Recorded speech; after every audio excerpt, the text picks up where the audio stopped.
ओम नारायण नारायण नारायण नारायण। सब मित्रों को राम राम। सबका स्वागत है दोस्तों। कैसे हैं आप सब दोस्तों? आज़ाद फिल्म के बारे में अभी हाल ही में मैंने 2-3 वीडियोस में चर्चा की थी। विशेषतः इसके जो डायरेक्टर अभिषेक कपूर जो नाम हमें पढ़ने को मिल रहा है उस पर मैंने खास तौर पर चर्चा की थी कि जिस डायरेक्टर ने चंडीगढ़ करे आशिकी जैसी रेडिकल जेंडर आइडेंटिटी के एजेंडा को प्रमोट करने वाली फिल्म बनाई हो, या कायपोचे जैसी घिनौनी प्रोपेगेंडा फिल्म बनाई हो, केदारनाथ बनाई हो, ऐसे डायरेक्टर को अजय देवगन ने अपने भतीजे को लॉन्च करने के लिए कैसे ले लिया? और मुझे जो संशय लग रहा था डायरेक्टर का नाम पढ़कर, वो अभी जब मैंने आज़ाद का ट्रेलर देखा तो हाँ, वो संशय सही सिद्ध होते हुए दिख रहा है कि इतिहास को वही वामपंथियों के चश्मे से ही इन्होंने यहाँ पर प्रस्तुत करने का प्रयास किया है। अब मैं ऐसा क्यों कह रहा हूँ, चलिए बात करते हैं। देखिए, अपोकलिप्टो इस फिल्म के बारे में मैंने हाल ही में कई वीडियोज़ में चर्चा की है। जो मित्र हमारे चैनल से जुड़े हैं उन्होंने सुना होगा अपोकलिप्टो का मेरा उल्लेख। विशेषतः कंगुआ फिल्म के रिव्यू में मैंने इस पर चर्चा की थी विस्तार से। उस फिल्म की शुरुआत में एक लाइन लिख करके आती है, एक कोट मैं आपको पढ़कर बताता हूं। A great civilization is not conquered from without until it has destroyed itself from within. किसी भी महान सभ्यता को तब तक बाहर से जीता नहीं जा सकता जब तक वो अंदर से नष्ट ना हो चुकी हो, या अंदर से वो बर्बाद ना हो, खराब ना हो, या वहाँ पर सामाजिक भेदभाव चरम पर ना हो। जब तक वो सिविलाइजेशन अंदर से बर्बाद ना हो तब तक उसे बाहर से नहीं जीता जा सकता। और ये जो लाइन है ना, ये वेस्टर्न हिस्टोरियंस, पश्चिमी इतिहासकार, उन्होंने पिछले 2000 वर्षों में जो अनगिनत प्राचीन सभ्यताओं को, एंशियंट कल्चर्स को जो नष्ट किया है, हत्या, लूट, बलात्कार करके उन प्राचीन सभ्यताओं को जो नष्ट किया है ना, उन्हें पेगन्स कहकर, डेविल वर्शिपर्स कहकर, सेटनिक वर्शिपर्स कहकर, उन सारी सभ्यताओं को नष्ट करने का जस्टिफिकेशन है ये लाइन। और सभी सभ्यताओं के बारे में वेस्टर्न हिस्टोरियंस दुनिया को यही बताते हैं, चाहे वो माया सिविलाइजेशन हो, एज़टेक्स हो, वाइकिंग्स हो, प्राचीन ग्रीक सभ्यता हो, सभी के बारे में ये दुनिया को यही बताते हैं। भारत के बारे में भी यही बताते हैं। आपने इंडियाना जोन्स का टेम्पल ऑफ डूम, उसके बारे में हमने चर्चा की हुई है, वो वीडियो अगर आपने नहीं देखा तो अवश्य देखना। उसमें भी क्या दिखाया स्टीवन स्पिलबर्ग ने, मतलब आप देखिए हैरिसन फोर्ड का कैरेक्टर, जब प्लेन क्रैश होता है उनका और भारत के एक गांव में वो आकर के पहुंचते हैं, गरीबी, भूखमरी, सड़ा गला कुछ कीड़े मकोड़ों वाला वो खा रहे हैं गांव के लोग। इस प्रकार से गांव का चित्रण किया है। और उसी के बाद में ना करके, पता नहीं कौन सी जगह, मुझे पक्का नाम याद नहीं आ रहा, पर ऐसा ही कुछ नाम था, वहाँ पर वो जाते हैं और जो समाज के उच्च वर्ग के जो हिंदू है वो ऐशो आराम में दावत उड़ा रहे हैं, मौज कर रहे हैं। तो ये यहाँ पर सामाजिक भेदभाव कितना चरम पर था। और इस कारण से विदेशियों को यहाँ पर एक्सप्लॉइट करने का अवसर मिला, और वो फिर समाज के उच्च वर्ग के हिंदुओं के साथ में मिलकर एक्सप्लॉइट कर रहे थे। थंगलान में भी अगर आप देखेंगे, पारंजित ने यही बात दिखाने का प्रयास किया है। हालांकि वो ज़रा ज़्यादा एक्सट्रीम लेवल पर जा कर के उन्होंने बातें दिखाई है, परंतु सटल वे में भी अगर आप दिखाओ तो चश्मा तो वही वामपंथियों को वाला ही है ना। Indiana Jones temple of doom आप देखना, वो किस प्रकार से दुनिया भर को ये यही बताते हैं कि भाई यहाँ पर ये अनसिविलाइज लोग थे, ये पूरे बटे हुए थे, इनमें कोई भी एकता नहीं थी, ये तो बहुत घिनौने लोग थे, बहुत घिनौनी सिविलाइजेशन है। बस ये वो दुनिया को जस्टिफिकेशन देते हैं, हमने इनको सिविलाइज किया, या इस कारण से थोड़ा बहुत भी अगर इनका कहीं पर कुछ एक्सप्लॉयटेशन हुआ भी है ना, इनको कुछ थोड़ा बहुत इन पर अत्याचार हुआ भी है ना, तो वो इस कारण से हुआ है कि यही ऐसे थे। Temple of doom, Indiana Jones छोड़ दीजिए, थंगलान छोड़ दीजिए, आप शमशेरा देख लीजिए, रणबीर कपूर की शमशेरा आई थी ना, वही चित्रण। ब्रिटिश तो भोले भाले मासूम थे, यहाँ के समाज के उच्च वर्ग के हिंदू घिनौने दरिंदे मॉन्स्टर्स थे। हाँ, उसके कारण यहाँ पर सब गरीबी भूखमरी थी। हमने थोड़ी ना लूटा है इस देश को, हमने थोड़ी ना कुछ किया है। ये जो 1000 वर्षों तक विदेशी आक्रांतों ने अत्याचार, आक्रमण किए, उससे थोड़ी ना कुछ हुआ है। यहाँ के समाज के उच्च वर्ग के हिंदू घिनौने दरिंदे मॉन्स्टर्स थे। यही दुनिया को ये बताते हैं। ये बातें आप मजाक मत समझना, ऐसा मत सोचना कि मैं कुछ कॉन्स्पिरेसी थियरी बता रहा हूँ, कुछ एग्जेजरेट कर रहा हूँ। नहीं, कुछ एग्जेजरेट नहीं, मैं तो उल्टा कम बोल रहा हूँ, क्योंकि ज़्यादा बातें खुलकर बोली भी नहीं जा सकती। बिल्कुल एग्जेजरेशन नहीं है। मैं जितना बता रहा हूँ वो समझ लीजिए कि 0.001% है। इससे 1000 गुना इमेजिन करिए कि ये दुनिया को क्या बताते हैं। ये जस्टिफिकेशन देते हैं कि जो अंदर से बर्बाद हो तभी बाहर से उसको कॉन्कर किया जा सकता है। इनकी इस बात को भी अगर मान लेना हम, वैसे बाहर से कोई अंदर से वो कोई कैसा भी हो, उनकी सिविलाइजेशन अंदर कुछ होंगे भी प्रॉब्लम। दुनिया भर में इन्होंने जो एंशिएंट सिविलाइजेशन को जो नष्ट किया है ना, डेविल वर्शिपर्स, पेगन्स वगैरह कहकर, चलो मैं नहीं मानता कि उनमें कुछ बहुत घिनौने दरिंदे मॉन्स्टर्स रहते थे और वो बस नरबली ही देते रहते थे, ह्यूमन सेक्रीफाइस ही करते रहते थे, जैसे कि दुनिया को बताते कि भाई एज़टेक्स तो 70,000 लोगों को ह्यूमन सेक्रीफाइस करते थे, वाइकिंग्स भी ह्यूमन सेक्रीफाइस करते थे, वाइकिंग्स वेब सीरीज बना करके इन्होंने दुनिया को यही दिखाया, ग्रीक्स भी ह्यूमन सेक्रीफाइस करते थे, अभी कियोस बना करके उन्होंने दुनिया को यही दिखाया, माया सिविलाइजेशन भी ह्यूमन सेक्रीफाइस करते थे, अपोक्लिप्टो में इन्होंने यही दिखाया ना। मैं नहीं मानता ऐसा कुछ था। ये दूसरों को devil worshippers, Satinique worshippers, pagans वगैरह कह करके, उनको वर्स्ट ऑफ द क्रीचर कह करके उन सिविलाइजेशंस को इन्होंने नष्ट किया है। पर चलो कुछ हो सकता है कि कुछ होंगे प्रॉब्लम्स उनकी सिविलाइजेशन में। इनको किसने अधिकार दिया उनको नष्ट करने का, उन्हें डेविल वर्शिपर कहने का, उन्हें सेटनिक वर्शिपर कहने का, उन्हें वर्स्ट ऑफ द क्रीचर कहने का, उन पर ये कुछ भी कपोल कल्पित ह्यूमन सेक्रीफाइस करने की बातें उन पर थोपने का? हमारी सभ्यता को नष्ट नहीं कर पाए, इस कारण से ये हमारे बारे में ये बातें कह नहीं पाते। हालांकि टेम्पल ऑफ डूम में भी इन्होंने यही दिखाया है, अमरीश पुरी का पात्र ह्यूमन सेक्रीफाइस ही कर रहा है वहां पर। या वो सुपरनैचुरल्स करके अमेजॉन प्राइम वीडियो पर एक वेब सीरीज है अमेरिकन, उसमें भी मां काली को और भगवान गणेश जी को नरभक्षी दिखाया है, मनुष्यों का मांस खाने वाला दिखाया है। क्योंकि इनके अनुसार देवी देवताओं को, ईश्वर को हिंदू नरबली देते हैं तो वो नरभक्षी है, तो देवी देवता मनुष्यों का मांस खाते हैं। तो गणेश जी को, मां काली को इन्होंने नरभक्षी दिखाया है। तो आज भी हम नष्ट नहीं हुए हैं, फिर भी हमारे बारे में ये लोग खुलकर ऐसी बातें दिखाते हैं। अब आप सोच रहे होंगे यार ये मैं सब क्यों बता रहा हूं आजाद के ट्रेलर रिव्यू में, क्यों बता रहा हूं? इसलिए तो बता रहा हूं। क्या दिखा है ट्रेलर में? आपने क्या देखा? वही समाज के उच्च वर्ग का दरिंदा जमींदार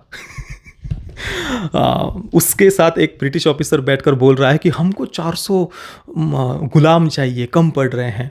तो मतलब क्या हुआ कि यहाँ के समाज के उच्च वर्ग के दरिंदे, घिनौने मॉन्स्टर हिंदू, उन्होंने सबको, उनके कारण गरीबी, भूखमरी और सब ये सब बातें फैली हुई थी। ब्रिटिश तो बस आकर के उनसे कहते थे कि यार हमको दे दो 400 गुलाम चाहिए, 500 गुलाम चाहिए, 4000 गुलाम चाहिए। ये इनका वामपंथियों का चश्मा है इतिहास की तरफ देखने का। चाहे आप शमशेरा उठा करके देख लीजिए इनकी, थंगलान उठा करके देख लीजिए इनकी, या इनकी वामपंथियों की पुस्तकें भी आप उठा करके पढ़ लीजिए। ये इनके जो वेस्टर्न मास्टर्स हैं ना, उनको खुश करने के लिए इसी प्रकार का इतिहास का चित्रण करते हैं। ब्रिटिशों को आप विलन दिखा दो ना आरआरआर जैसी फिल्मों में, तो इलिट क्रिटिक वगैरह खून के आंसू रोएंगे, खून की उल्टियां करेंगे, पेट में मरोड़े उठेंगे उनके, और कहेंगे कि यार ब्रिटिशों को पूरा ऐसे वन टोन में क्यों दिखा दिया, इनमें इमोशनल लेयर्स क्यों नहीं है, ग्रे शेड्स क्यों नहीं है, ब्लैक एंड वाइट क्यों दिखा दिया, ऐसा पूरा इतना मॉन्स्टर जैसा क्यों दिखा दिया। इनको ब्रिटिशों में लेयर्स देखनी है भाई, ग्रे शेड्स देखने हैं ब्रिटिशों में इनको। पर यहाँ के समाज के उच्च वर्ग के हिंदुओं को पूरा ब्लैक एंड व्हाइट दरिंदे, घिनौने मॉन्स्टर ही देखना है इनको, क्योंकि अपनी ही सभ्यता के प्रति इतनी घिन इनके अंदर भरी हुई है ना कि कुछ देख ही नहीं सकते अच्छा अपने बारे में, हमारे देश के बारे में। और पता है मैंने जो बात कही ना, इनकी बात को चलो मान भी लेते हैं हम कि जो अंदर से कुछ बर्बाद होंगे, जो उनको ही कॉन्कर किया जा सकता है, तो मैं ऐसा नहीं मानता। परंतु इनकी बात को अगर मान भी लेना तो भी हम अंदर से एक थे। इसी कारण से 1000 वर्षों तक आक्रमण होते रहे, 10 करोड़ हिंदुओं का कत्लेआम हुआ, फिर भी हमें नष्ट नहीं कर पाए, क्योंकि हम अंदर से एक थे। छत्रपति शिवाजी महाराज के साथ में समाज के सभी वर्ग के हिंदुओं ने एक साथ में मिलकर हिंदवी स्वराज्य के लिए लड़े थे वे। छत्रपति शिवाजी महाराज के मावड़ाओं में समाज के सभी वर्ग के हिंदू थे, अधिकतर तो सामान्य परिवारों से आने वाले किसान थे। महाराणा प्रताप के साथ में भील समाज सबसे सामने आकर के उनके साथ में युद्ध उन्होंने किया था मुगलों के विरुद्ध। संत रविदास जी, जब सिकंदर लोदी ने उन्हें धर्मांतरण करने के लिए कहा, हिंदू धर्म छोड़ने के लिए कहा, तो संत रविदास जी ने रविदास रामायण में लिखा है, वेद धर्म छोड़ो नहीं कोशिश करो 1000, तिल तिल काटो चाहे गोदो अंग कटार। तुम चाहे मेरा गला काट दो, कटार मेरे शरीर में डाल दो, तिल तिल टुकड़े कर दो, पर मैं वेद धर्म को नहीं छोड़ूंगा। चर्मकार समाज से थे संत रविदास जी। तुम हमको बटा हुआ कह रहे हो? अरे हम एक थे और इसी कारण से सेफ थे, इसी कारण से विदेशी आक्रांता हमें नष्ट नहीं कर पाए। तुम कौन से इतिहास बता रहे हो हमें? हाँ? और ये मैं हमेशा जो बात कहता हूं ना कि तेलुगु फिल्म इंडस्ट्री की मैं प्रशंसा क्यों करता हूं, क्योंकि वो सही तरीके से इतिहास की तरफ देखने वाले अभी भी अधिकतर लोग हैं वहां पर। आप सैरा नरसिम्हा रेड्डी को देख लीजिए, ये जो थंगलान हो, शमशेरा हो या ऐसी आज़ाद जैसी फिल्में हो, इनसे एग्जैक्टली अपोजिट चित्रण आपको देखने को मिलेगा। और वो सत्य घटना पर, रियल लाइफ क्रांतिकारी उनके जीवन पर आधारित फिल्म है सैरा नरसिम्हा रेड्डी जी, जो ज़मींदार थे। हाँ, ज़मींदार थे और समाज के गरीब किसान, जो समाज का पिछड़ा वर्ग था, उनके साथ में मिलकर के वो ब्रिटिशों के विरुद्ध लड़े थे। वो उनके सुख दुख में उनके साथ में खड़े रहते थे, किसानों के साथ में खड़े रहते थे उनके सुख दुख के। इस प्रकार से हम जुड़े हुए थे। हमारी सभ्यता ऐसी थी, हमारे संस्कार ऐसे थे माता पिता के, संस्कृति के, कि हम दान पुण्य सत्कर्म करना ही हमारे जीवन में सर्वोपरि रहा है। ये हमारी सभ्यता है, उस सभ्यता से है हम। कोई कितना भी निगेटिविटी फैला ले, कोई कितना भी झूठा इतिहास दिखा ले, तुम इस सभ्यता को नीचा नहीं दिखा सकते।